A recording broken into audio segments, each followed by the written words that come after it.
Buenas tardes, nos encontramos en el edificio Federico García Lorca, donde se está produciendo el foro social del Frente Cívico Somos Mayoría, como prefacio a lo que será la jornada de mañana, donde se hará la declaración constituyente estatal. Estamos con dos invitados de excepción, Juan Carlos Monedero y Pablo Iglesias. Buenas tardes. Buenas tardes. Habéis venido a hacer una ponencia sobre la ley electoral. Me gustaría que cualquiera de los dos nos contarais en breves rasgos los puntos débiles de la ley electoral actual. Bueno, una de las cosas que se critica a la ley electoral española en lo que respecta a cómo se eligen los diputados en la Cámara Baja es su falta de proporcionalidad. Eso es obvio desde el momento en que existe la circunscripción provincial que privilegia una serie de provincias con respecto a otras. Lo que se dice menos es que el diseño electoral fue un diseño elaborado por franquistas. Después de la ley para reforma política se delegó en el gobierno la elaboración de las normas del sistema electoral, que se pensó básicamente para evitar que ocurriera lo que había ocurrido en febrero de 1936. Y básicamente se diseña un sistema que es mayoritario allí donde cabe esperar que gane la derecha y es proporcional allí donde cabe esperar que gane la izquierda. Se enmarca, como señalaba antes en la charla, dentro de la clave política de ese proceso que llaman transición, que es el mantenimiento de los privilegios de una casta política y económica, que de alguna manera todas esas élites que se acostaron franquistas y se despertaron demócratas, como dice Juan Carlos, pudieran mantener sus privilegios. Eso es lo que explica el proceso político de la transición en su conjunto y en particular el diseño del sistema electoral. ¿Creéis que la transición fue una pantomima?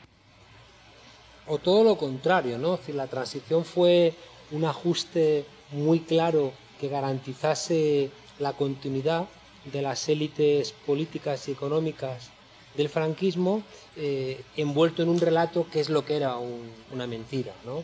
El relato presentó como realmente un cambio lo que no fue sino una transacción, y presentó como una victoria de la democracia lo que no fue sino una correlación de debilidades, en la expresión de Vázquez Montalbán, donde los franquistas intentaron continuar el franquismo sin Franco, pero no tuvieron fuerzas, y los sectores rupturistas intentaron plantear una recuperación de la España republicana en un marco de democracia social, pero tampoco tuvieron las fuerzas para conseguirlo, y al final, que quizás es lo más terrible, los vencedores aceptaron el relato oficial.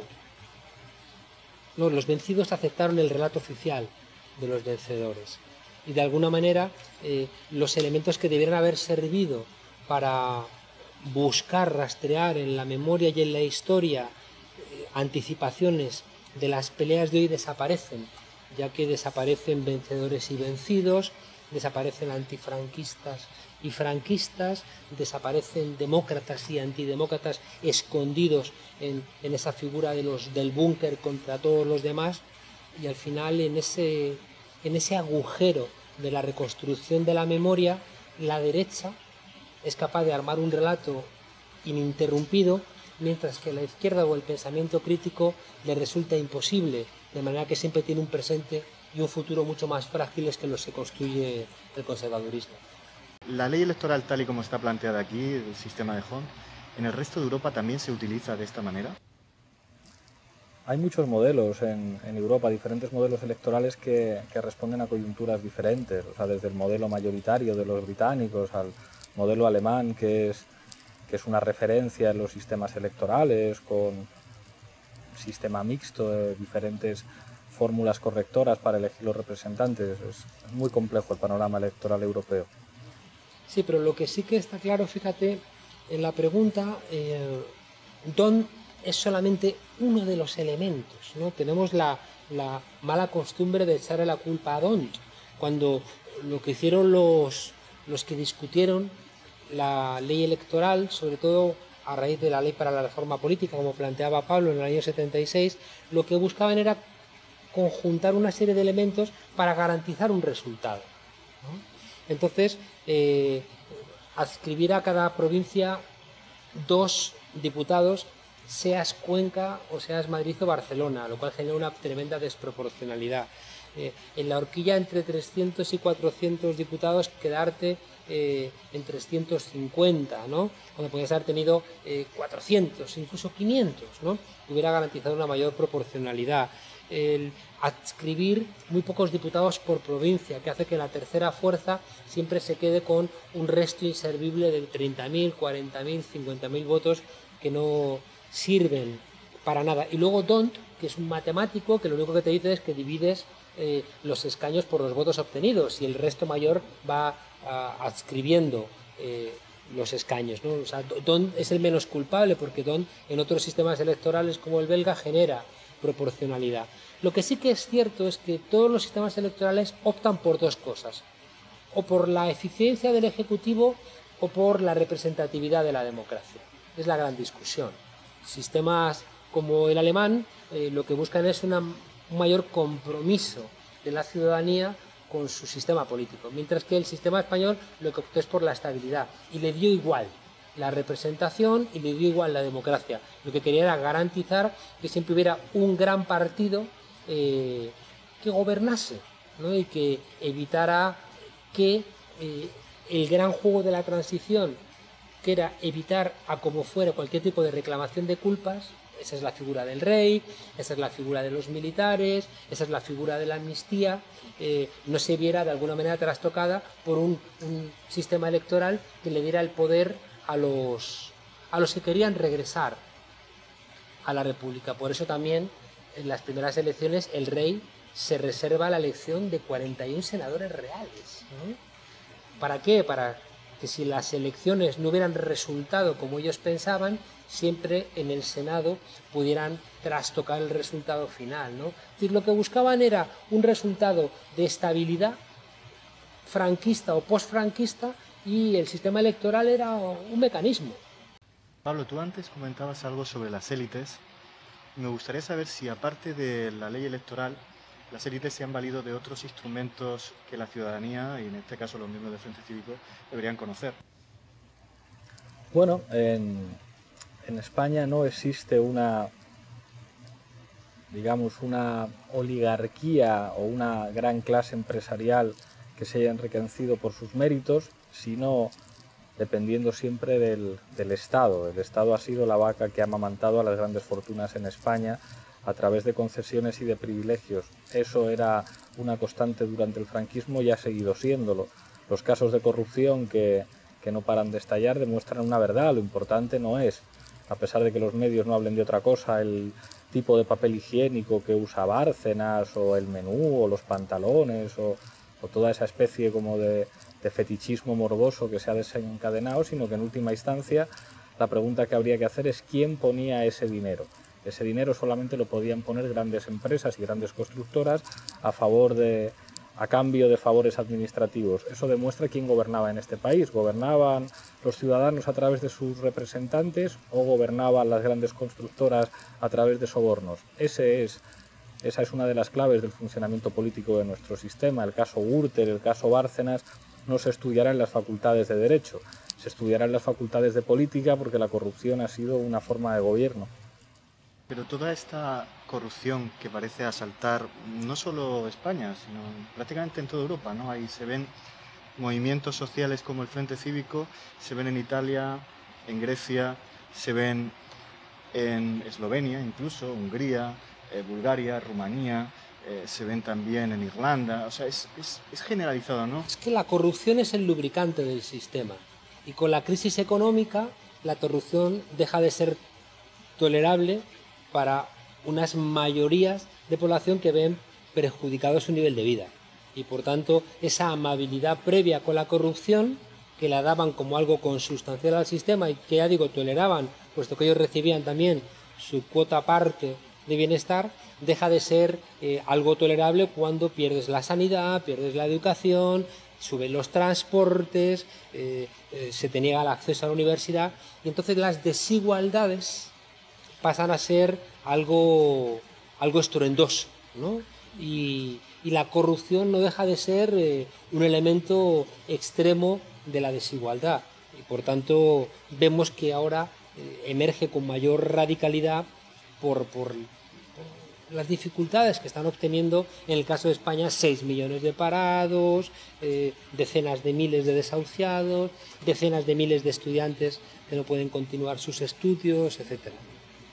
Habéis visto que estos días se está debatiendo entre el poder el tema del Tratado de Libre Comercio entre Estados Unidos y Europa.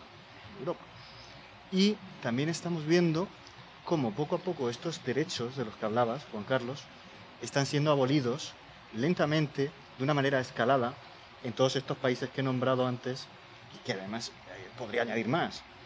¿Por qué se están desmontando los Estados-nación tal y como se crearon después de la Revolución Francesa? ¿Qué se busca? ¿Cuál es el nuevo camino?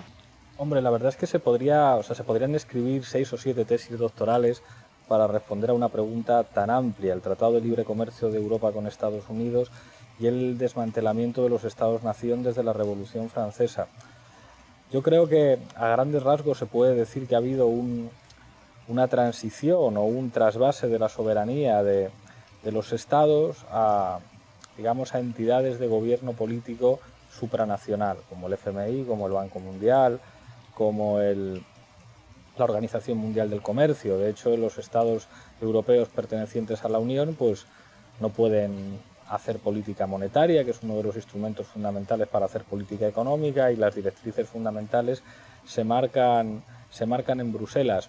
Lo crucial en cualquier caso es que esa reconfiguración institucional del sistema se hace en favor de una minoría de privilegiados. Yo no tengo ningún amor fetichista por el Estado-nación.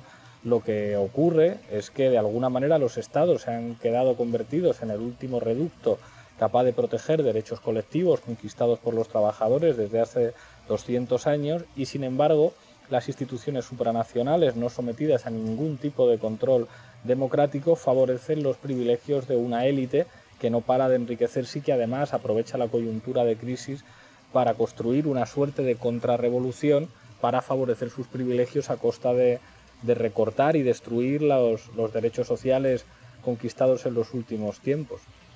Y fíjate que creo que el cambio real no está teniendo lugar ahora, sino que el cambio real tuvo lugar después de la Segunda Guerra Mundial. Cuando vemos hace 3 años al presidente de la patronal francesa reclamar terminar con todas las exigencias que en el año 44 y 45 hizo el Consejo Nacional de la Resistencia, es decir, el antifascismo francés, que se tradujeron en derechos sociales, lo que estaba era instaurándose una novedad política que eran los estados sociales y democráticos de derecho, que fueron posibles porque una derecha que se había hecho fascista fue derrotada en la Segunda Guerra Mundial y por tanto tuvo que ceder parte de sus privilegios y redistribuirlos en forma de derechos civiles, de derechos políticos y de derechos sociales. Si las luchas de ayer son los derechos de hoy, las luchas de hoy son los derechos de mañana. Y como en Europa no hay acción colectiva desde el mayo del 68, han ido ganando fuerzas los mismos que la habían perdido en los años 40. De esta manera vemos que hay una recuperación de los elementos más autoritarios de los estados nacionales. Yo no creo que los estados nacionales estén desapareciendo. Lo que está habiendo es una mutación del contenido social del Estado. Los mismos Estados Unidos, que son incapaces de aprobar un seguro médico universal, te montan en 2 meses una guerra contra un país grande como es Irak. Por tanto, los estados se ven impotentes para algunas cosas, pero no para otras. No se ven impotentes para rescatar a la banca. En cambio, se ven impotentes para rescatar a los propietarios de vivienda o a los ciudadanos de a pie. Por tanto, yo creo que es más útil para la emancipación entender las transformaciones como una mutación del Estado, producto de la pérdida de luchas colectivas que se traducen, ya digo, en una pérdida de derechos. Los derechos que no los peleas los pierdes. Es una constante también desde Grecia, ¿eh?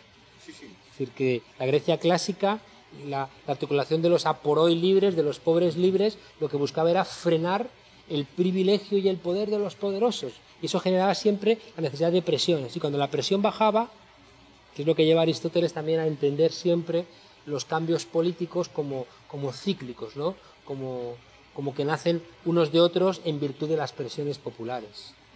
Y yo quería preguntaros, la doctrina del shock que está siendo impuesta en toda Europa, ¿no? Y sobre todo por Estados Unidos. ¿Qué opináis de esto? Bueno, el miedo es un dispositivo político crucial y más en tiempos de crisis, ¿no? Esta mañana, para preparar un debate en televisión, leía una oferta de Infojob que pedía un teleoperador freelance, es decir, una persona que tiene que tener 2 líneas de teléfono en su casa y tener un contrato de autónomo para montarse su propio call center en casa a cambio de 450 euros brutos al mes. Había 4 puestos y había 180 solicitudes. Y dices, eso es una vergüenza, que se pueda ofrecer un puesto de trabajo en esas condiciones, convirtiendo a un trabajador en un falso autónomo para privarle de sus derechos laborales y hacerle cargar con todo el riesgo. ¿Eso cómo es posible? Por el miedo.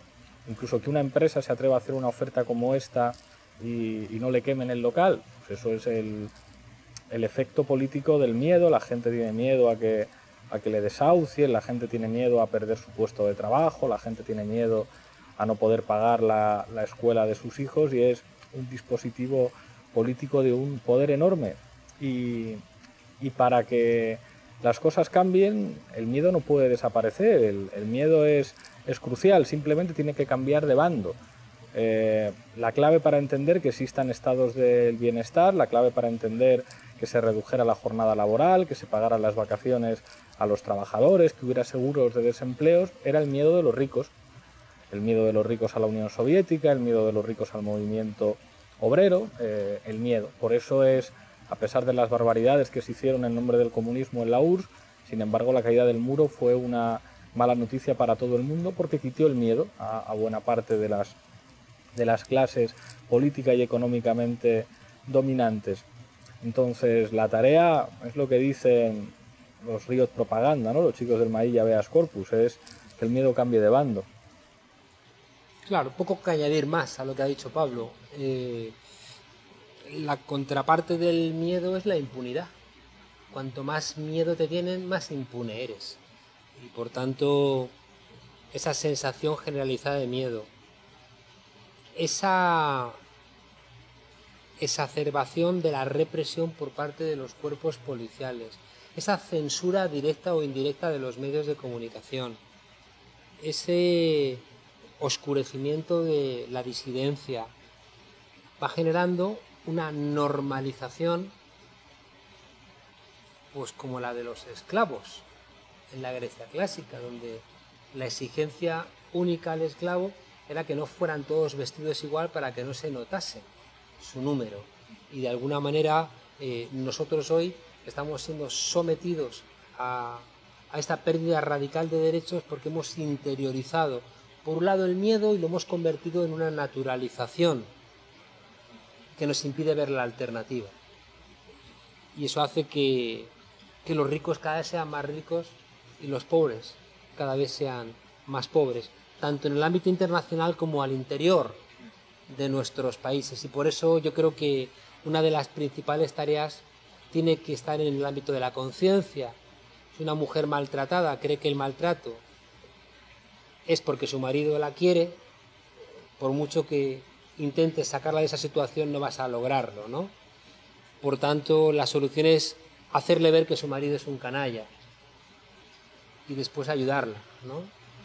A que, como dice Pablo, el miedo lo tenga el marido y no ella. Así nacieron las democracias y por eso ahora las estamos perdiendo. ¿Cómo puede ayudar el Frente Cívico a cambiar el miedo de bando? Pregunta corta, respuesta corta, generando argumentarios sociales, asumiendo que la lucha ideológica es construir dispositivos que sirvan para que la gente entienda la realidad y entienda que hay que cambiarla. El Frente Cívico le dice a la ciudadanía que esto es muy complicado y que por tanto las urgencias electorales no van a dar las claves de transformación. Por tanto es un Frente Cívico que no es un partido político con las urgencias propias, de un partido. El Frente Cívico establece que hay que buscar los mínimos comunes denominadores y no exacerbar las diferencias con el fin de hacer valer tu lectura en un mundo donde ya no hay lecturas únicas y que ese estiramiento del propio argumento lo único que sirve es para aislarnos y fragmentarnos. El Frente Cívico sirve para contarnos que no estamos solos y el Frente Cívico igualmente sirve para acompañar las peleas políticas de una manera diferente que permitan acercarse a lo político personas que entendieron que lo político era solamente cuestión de los partidos, que se dieron cuenta con el 15M de que eso no era verdad, pero que siguen necesitando encontrar un instrumento político para avanzar un poquito más. Bueno, pues muchas gracias Juan Carlos y Pablo por este A rato vosotros. agradable que nos habéis hecho pasar y también por la ponencia. A vosotros.